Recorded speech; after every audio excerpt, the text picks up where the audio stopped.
All right, good morning to every one of you. So let us begin with today the concept of module 5, which is mailboxes and deadlocks. So in that, today's agenda is to discuss on mailboxes.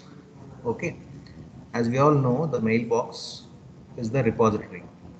All right, it's a repository of what? The repository of inter-process messages.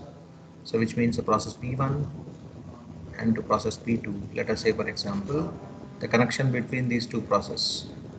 It can be it's like a receiver which will receive from many of the process. So let us say process P1 will message, P2 will message, and P3 will message, and all that. Okay, this is like act like a receiver here. Similarly, when this also want to reply back, it can reply individually to P1, P2, and P3 back. So this way it can reply. Okay. So now the first point is this has a unique name, which has a unique name as we discussed earlier. So any mail which you are having will be a unique. Nobody else will have that kind of identity. So that's why it's called as a unique. And so the owner is typically the process that created it. The owner is the one who has created it. That we have discussed already. Let us move on to the next one. Indirect naming. Okay. So in this indirect naming, only the owner can receive messages. So let us say this is the corresponding owner, which name is A. He can only receive these messages. He is having a unique A is having a unique ID. Okay, and he only will receive the messages. Nobody else will receive if that is been sent to him, right? So that's why any process that knows name of mailbox can send the message. If I know this corresponding mailbox name, then mailbox name if you know, then only we can able to send a message. So whoever is having the mailbox name can able to send the message to the person A. So with the unique ID he can receive the messages. Right? In this process, the next point, the kernel may provide fixed set of mailbox names, which can have fixed set of mailbox names. So the combination and probability of that it will check, and based on that the fixed set of mailboxes will be allocated by the kernel, or it may also use the processes to assign the names. Either it will give by a fixed set or it will use the process to assign the names. Any one it can be. Okay. So based on that, the confidentiality levels will be varied in the mailboxes. Right? With this context we have discussed. Let us see an example how to create and use a mailbox sample. You see the example here. There are two processes. So first one is process I, right? And second one is process J. As it's a process, it's given by the suffix P and process P, J. So like this we have. So let us say this is going to create and this is going to send. As we are trying to create, which one we are trying to create? A sample we are trying to create, and we are trying to send the same sample to the other side. Sample we are trying to send the other side. Similarly, when this will receive, let us say some other process we have. Okay, let the process can be px. So this will send a message. It will create here and it will send. So that will be received at the process pi. So px want to send a message to pi. In that case, it will be a receiving part. As of now, here it's a sender part, and it is going to send that to the process pj. All right, and not only that, if you see this process pi, okay, can receive the messages, from various process. Let us say the process can be pj, pk, and pl. So there are different process. They are trying to send message to pi through the buffer. Let us say in this buffer pj is trying to communicate first. So pj value will be stored here and followed by pk value and pl value. These all imaginary values. Pl also can be first, pj can be last, whichever way. Whichever is going to communicate first, that locked by the first place in the buffer, followed by next buffer size and the next buffer size. So in this way, the messages will be received by pi. Okay. How do we create it and how do we use it is what is being discussed in this diagram. How the creation of mailbox is done and how the usage of this mailbox is done. So let us see that in detail. So connect, the keyword here is connect. Why connect here? Connect to a mailbox before starting to use it. So as I told you earlier, so we have a process here, let us say PI, and there is one more process here, PJ. Okay. So before this PI want to send a message to PJ because there is no connection now. So it has to establish a connection between these two. Once the connection is established, then the message can be sent. Okay, that's what the first point they're talking about. Whenever we need to connect between two processes, we need to establish a connection and send a message. Once the message is sent, we need to disconnect it. So we need to disconnect this. Okay, so that's what will happen. Initially what we'll do, we'll try to call someone. Once we call, then we can talk to them. Once we finish the conversation, we'll end the call. Similarly, the mail also has to be connected first. After that, you start sharing it. Okay, and after sharing it, after sending a message, you disconnect it. Connecting and disconnecting. So connecting a call and disconnecting a call. Okay. So after sending a message, the owner can destroy it if you don't want. You got a mail, let us say that's a spam. You don't want it. You can destroy it, which means you don't want that corresponding copy. You can destroy it, or you may transfer it. You may send it to someone else. Okay, that's how it goes on. Next, the advantage of using the mailboxes. So we have an anonymity of receiver. So the advantage is what who has sent to us will come to know.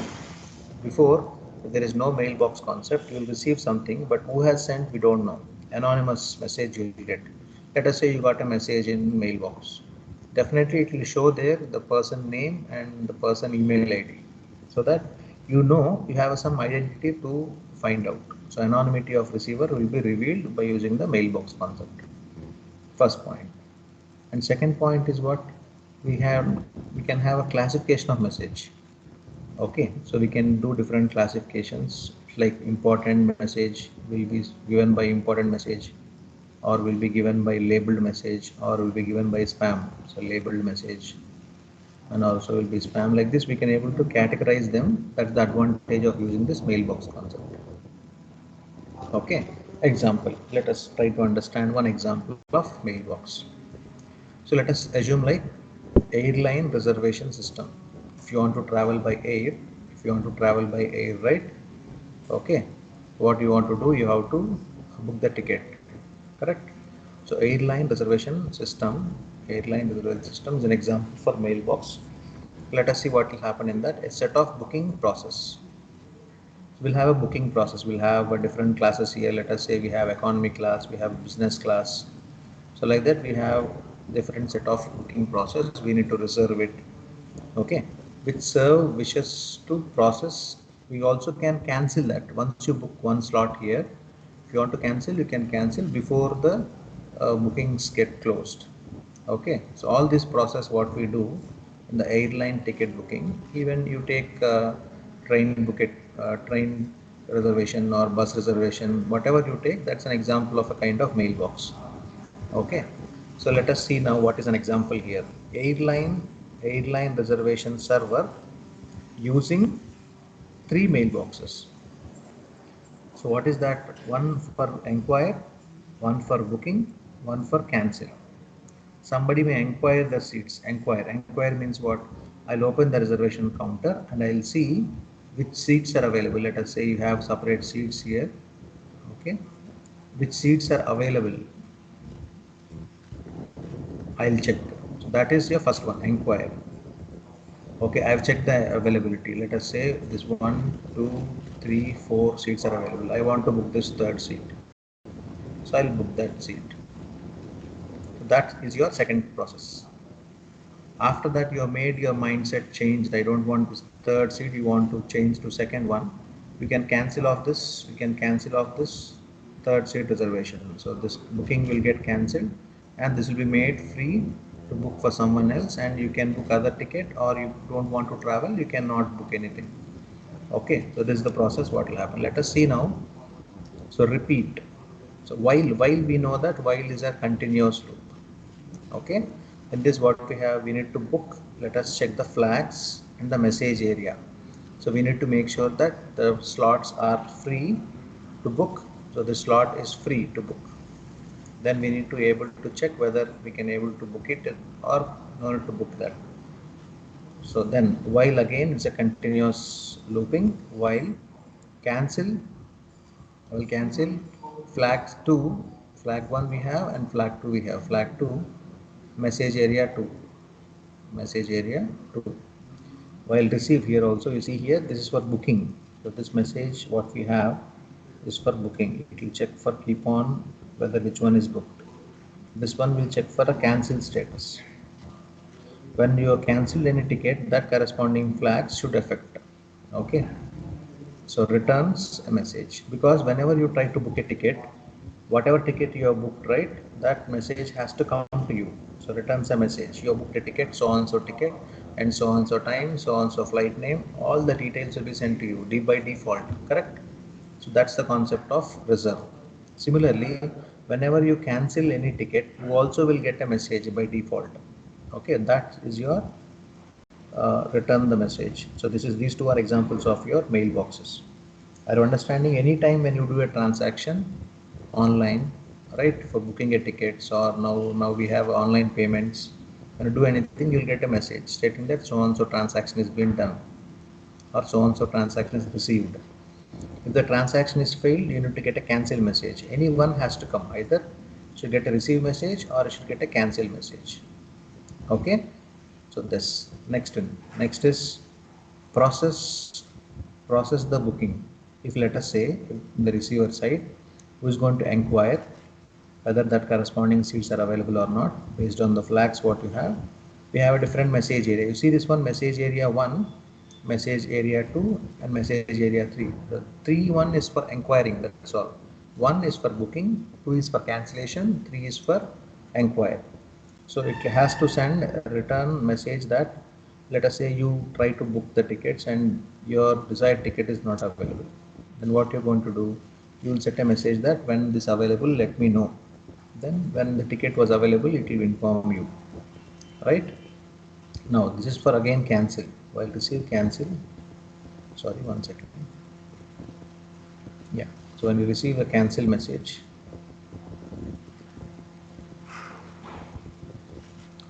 the corresponding flag 2, you see this one, flag 2 is what it's checking for cancellation, and message area is again checking for cancel. Okay, when inquire also, sometimes you may get cancelled, the inquiry will get cancelled because it is being given some time slot that this corresponding ticket is available. After, let us say, some 1 hour, this ticket has been booked, so that has to send again, this is no more available for you, ticket got cancelled, the inquiry got cancelled, right? So this how it goes on. So it's a repeat mode and it repeats forever. So this process will keep going on and keep on updating the status of each and every ticket. Either we have three options, either we have one inquiry option, two booking option, and three cancellation option. So based on three things, it has to send a message when they are inquiring, it is different. When they are booking, it is different. When they are cancelling, it's different. So default messages will be sent for inquiry case, booking case, and cancellation case. So here, this message area, whatever we are trying to type, is being sent to their corresponding email IDs, area 1, area 2, and area 3. These three messages. Okay. So here we are going to use the concept of mailboxes. Hope you all understood this. Yeah, let us see the higher level protocols which is going to use for message passing. Any questions, any doubts in this? Any cross questions on mailboxes? Yes or no?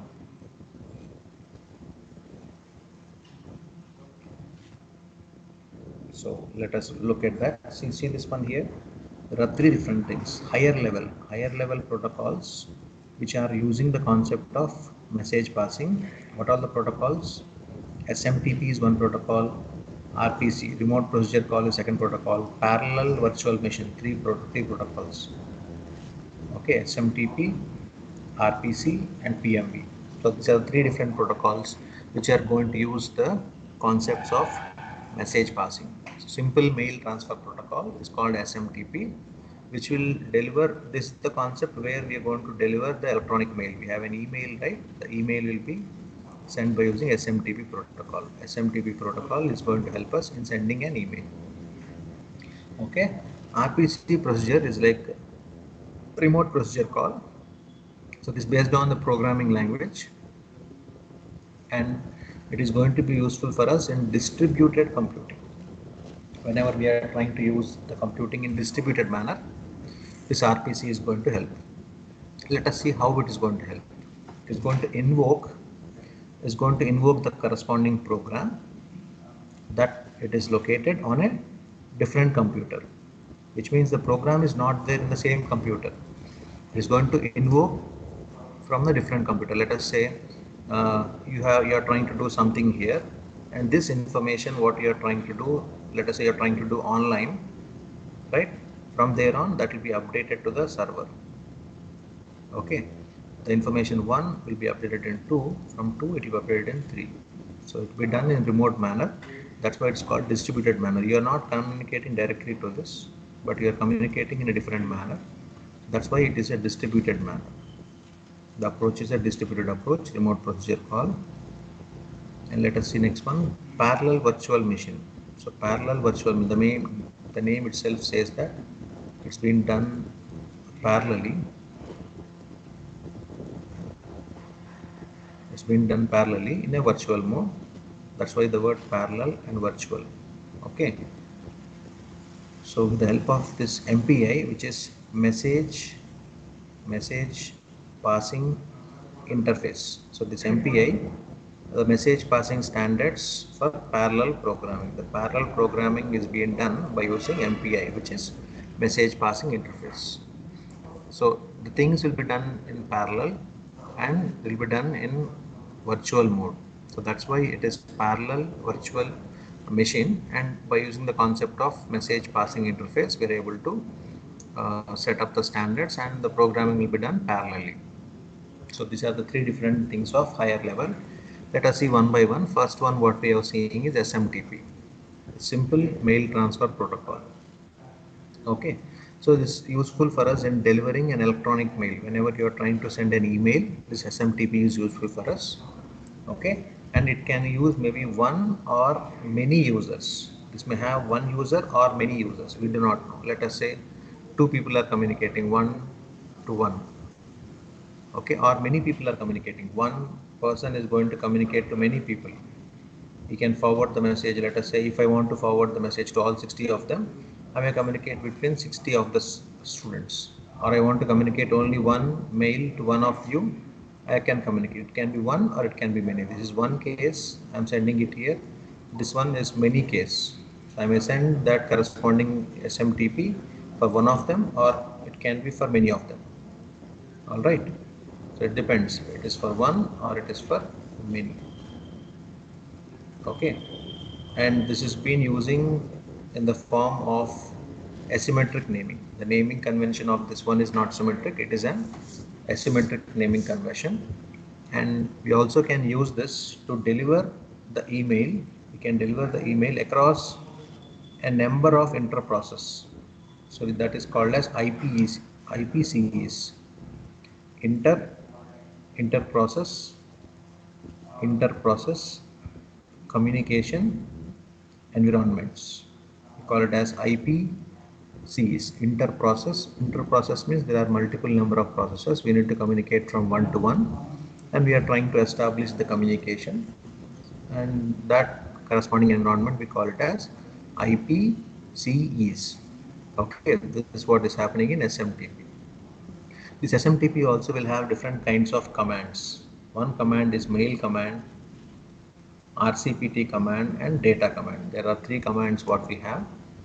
So typically that we want to use a protocol in the mailbox in two ways. Either it can be IMAP or POP.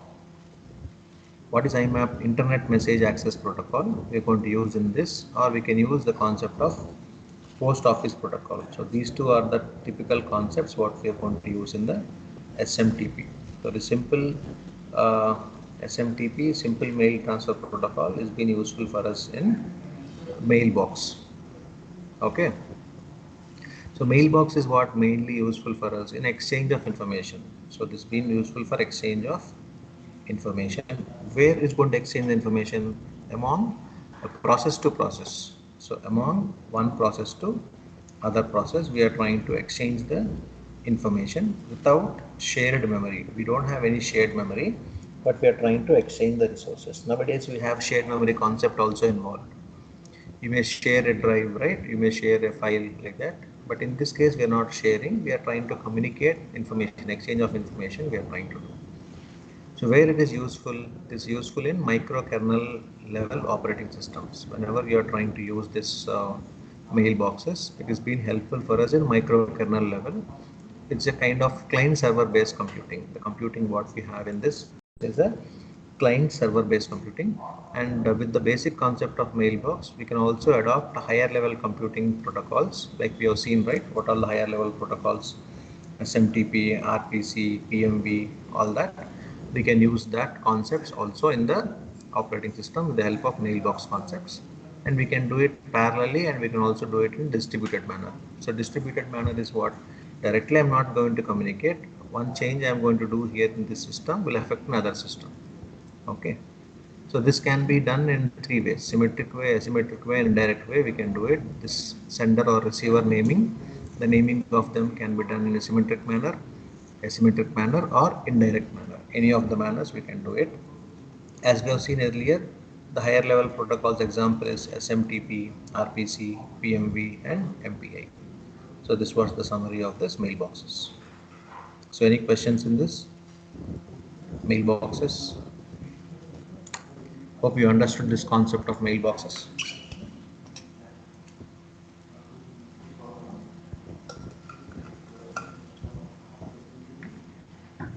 Anyone have any queries and questions?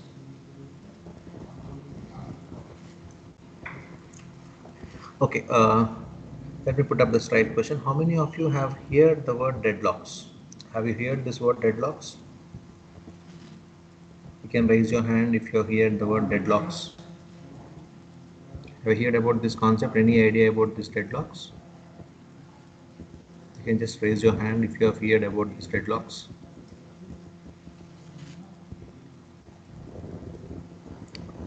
How many of you know, or how many of you have heard about this deadlocks? You can just raise your hand. So none of you? All right.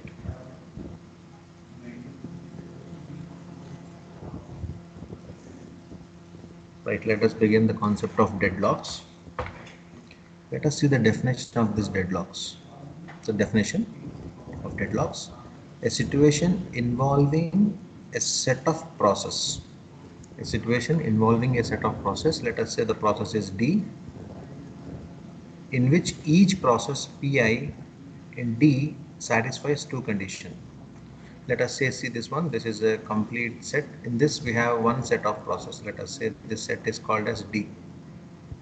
Okay, each process in this two conditions it will satisfy. One is process Pi is blocked on each event of Ej. Process in this process Pi is being blocked by the corresponding event Ej, first condition, and event Ej can be caused only by actions of other process in D. Why we got this Ej? This Ej we got by other process inside this. Okay, so then we can call that corresponding concept as Ej. So sorry, a deadlock. So let us see that. What is it? Let us try to understand one more time. We have a situation. We have a situation where D number of processes are involved. So what is D? D is the number of process, out of which each process Pi in D satisfies two conditions. We have D number of process. Okay, out of this, in this, each process, each of them in this PI should satisfy two conditions, condition 1 and condition 2. If these two are satisfied, then it is called as deadlock condition. This process PI is blocked. This process PI is blocked on some event, let us say EJ. This PJ, so PI is blocked. Why it is blocked? This PI is blocked. Why it is blocked? Because of an event EJ. How this event is EJ is caused? Because of only by actions of other process in D. So we have separate in this process D, right? In this process we got it. Then it is called as deadlock, which means it's very simple to make you understand. You have a classroom. Inside this classroom we have a problem. How we got this problem? Because of an event we got a problem. How this event got created? This event got created because of this class. Okay, let us much more detailedly understand this. Let us say this is a classroom. This classroom will consist of 6-7 students. Okay, in this we have a problem. In this class we have a problem. How this problem is created? Because of the event. Let us say the event is EJ. How this event is created? It is not came from external entities, it came from internal entities. Whoever is there in this class only have created this problem EJ. If these two conditions are satisfied, then that is called as a deadlock. Okay, so what happened? Let us say you are traveling on a road. Let us say this is a 4-road junction.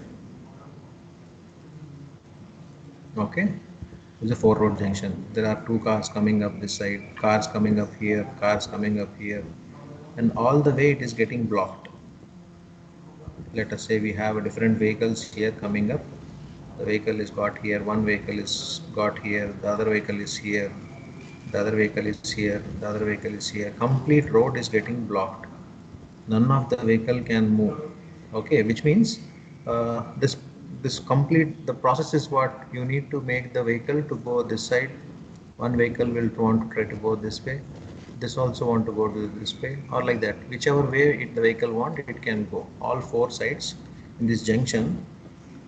In this junction we have a possibility of each vehicle to go each other. This can go this way, or this way, right? Like that. Here also it can go this side, so this side, or it can go straight. So like that, all the possibilities are there. Okay, we have got a problem, that is EJ, correct? In the traffic road junction. Why we got EJ? Because of the people in this road only. We got the people who are there in this road only create the problem. That is called as deadlock. You understood that now? People traveling on a 4-road junction, have the traffic got struck up. The traffic got struck up is called as an event. Why the traffic got struck? Because of the people on the road. Okay, let us say this is a complete thing is called D, and let us say this car here we call it as P. This car is got blocked. How this car is got blocked? Because of the event EJ. Event EJ is what? The traffic jam. How this event EJ is created? Because of this set of people who are there in this process D. Okay, so this way we can understand the traffic 4-road junction problem for a deadlock. Okay, let us see. Resource deadlock. Resource deadlock, primary concern of OS. Resource deadlock means what? Now you want to, let us say, write the IA. You are attempting the IA. If you want to write the IA, we need what? We need the question paper. Okay, if you got the question paper, you can start writing your IA. If the question paper is delayed, which means what? Your resource is not available, which means it is got blocked, right? So let us assume that how that is in terms of operating system. Let us say we have a process PI and we have a process PJ. Okay, so this process PI will request for tape drive, request printer, use drive and print, replace printer, replace tape drive. So this is what will happen here. This also request printer, request tape drive, use drive and print, request tape drive, and request print. There are two things happening up in these two. So PI also want the tape drive, PJ also want that. Okay. So now you see this one. Let us assume only one case for time being. Let us check for printer, right? Here also printer is there. Here also printer is there. Now this printer is being used by PJ because this printer is being shared and it's also act like a resource. Okay, this resource is being shared by PI and PJ. Then what happened? As PJ is using, PI also want to use, PJ also want to use. Then what will happen? None of them will use it. That gets blocked. Okay, tape device. So tape drive also both of them has to use. So it gets blocked for some time because there is a clash between both of them. Which one to use first? Okay, whereas PI and PJ are deadlocked after their second request. First request, okay, it's done. Now you see this one here.